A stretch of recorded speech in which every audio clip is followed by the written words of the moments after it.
The Asus ROG Xbox Ally X is a fascinating little device because while it's being sold as a sort of handheld Xbox, it's actually more of a sequel to last year's incredible Asus ROG Ally X. But the Xbox side of it can't be ignored because it is the first device to launch with support for the new Xbox full screen experience. This allows the handheld to boot straight into the Xbox app without loading Explorer or any of the non-gaming related background tasks that typically load when you boot up Windows 11. In a lot of ways, this partnership feels like Microsoft's response to the rise of Steam Deck and the Steam OS, and for the first time since 2022, it might actually have something.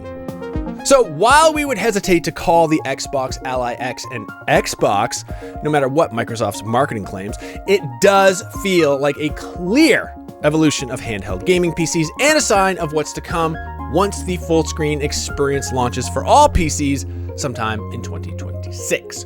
Either way, the Xbox Ally X is the new benchmark for handheld gaming PCs for the foreseeable future.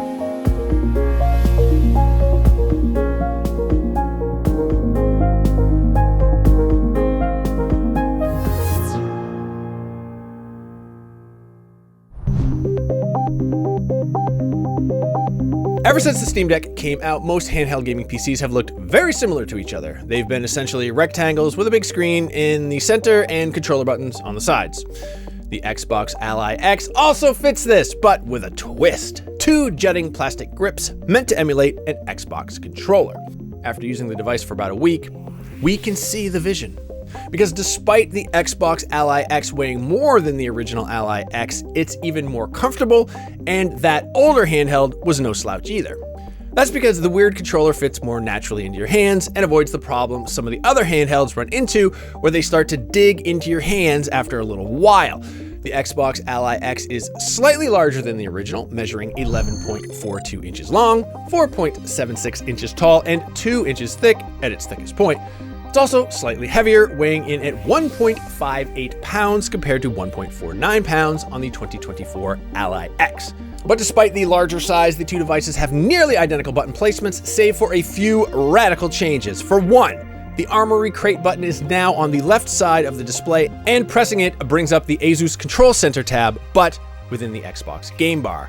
Then on the right side of the display, what used to be a button that focused on the Armory Crate app is now a library button, which just brings you to the library section of the Xbox app. That Armory Crate button on the left is an odd one though. While yes, it does open the control center within the game bar, there is now a larger Xbox button directly to the left of it that also brings up the game bar.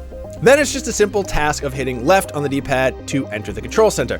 Asus could have just trimmed an entire button here, and it would have been fine. The rest of the buttons are what you'd expect on any controller, and they feel excellent across the board. The triggers in particular are a standout. Not only are they Hall effect, but they have the same impulse trigger tech as first-party Xbox controllers. The top of the device is where you're gonna find all the ports. Two USB-C ports are on the left side of the device, one of which is USB 4.0. On the other side, you'll find a micro SD card reader and a power button, the latter of which doubles as a fingerprint sensor for Windows Hello, and a headphone jack. Hey, look at that. Cooling is handled just like most other modern handhelds. Intake fans suck cool air through the fun-shaped vents on the back of the device and then spit out the hot air through vents on the top.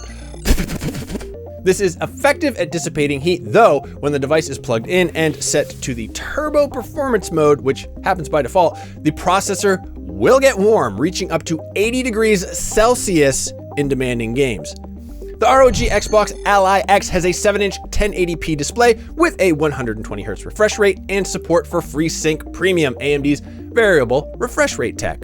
This is the exact same panel found in last year's Ally X, and that's not a bad thing, because while it's not as beautiful as the Lenovo Legion Go 2's 8.8-inch OLED display, its modest resolution makes for a perfect pairing for the Z2 Extreme. Colors look bright, the display supports up to 500 nits of brightness, and even when dimmed for battery testing, we had no problem using the handheld in a variety of settings, including a brightly lit room. The 120Hz refresh rate also falls a little short of Legion Go 2's 144Hz refresh rate, but not by much.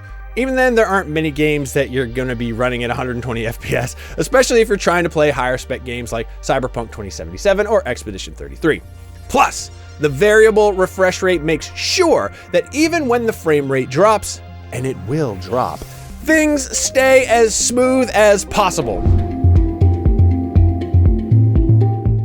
While the Asus ROG Xbox Ally X is an excellent handheld gaming PC in its own right, what really makes this device special is its software experience.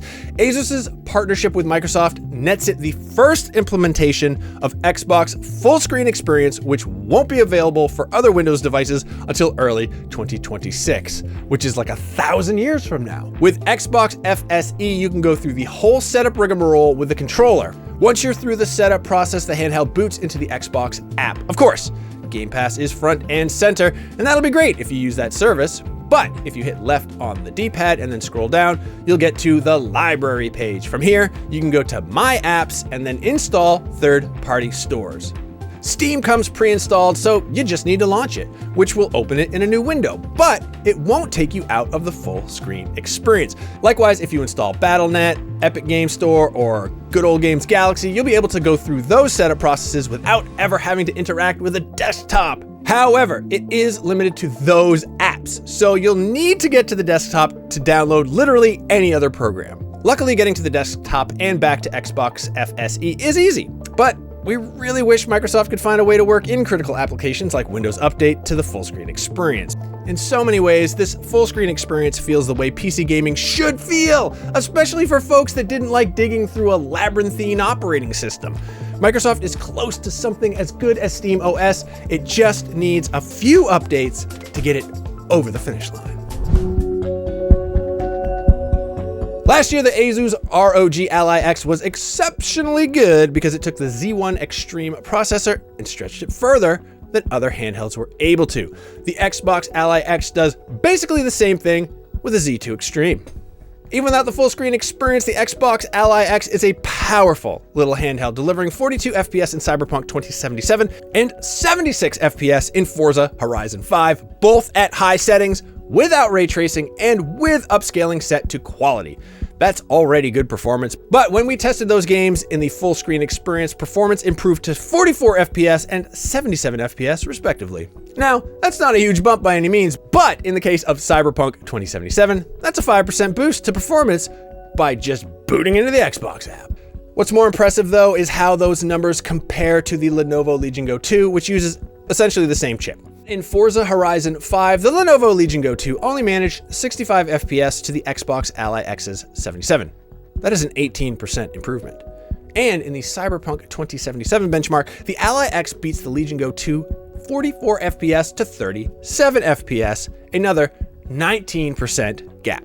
Even when unplugging the Xbox Ally X, which automatically sets it to a 17-watt performance mode, we're still able to get a solid 30 FPS at high settings in Cyberpunk 2077 throughout our battery rundown test, only really dropping when entering Dogtown. It was always going to lean in Asus's favor just by virtue of having a lower resolution display, even if it's a small difference.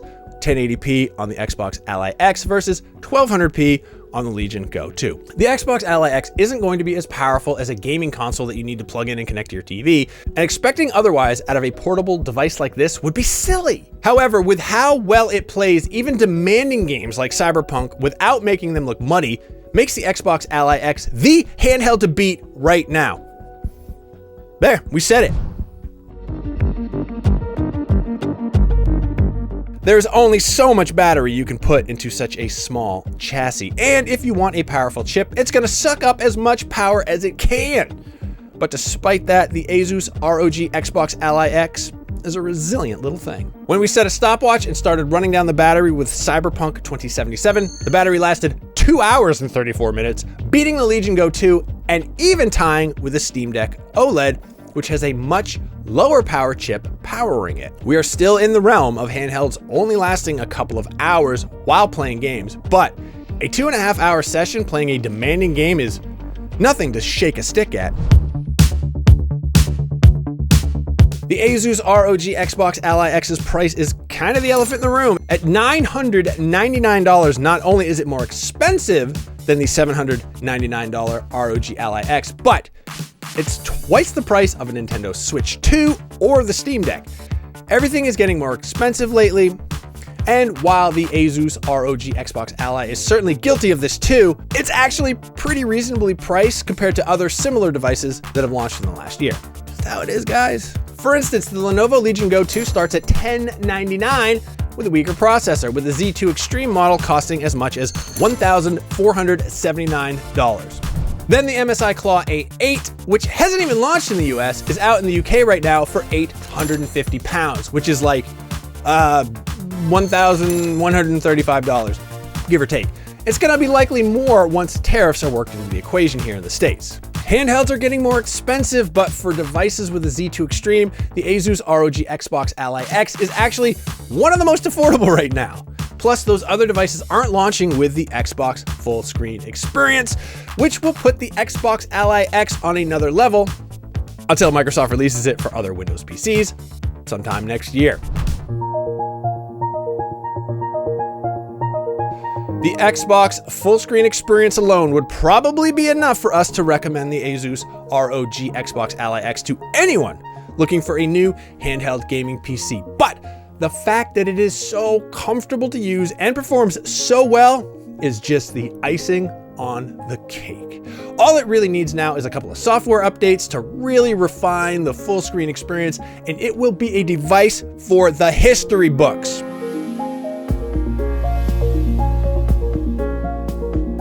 For more handheld PC gaming goodness, be sure to check out our review of the Asus ROG Ally X, and for everything else, keep it right here on IGN.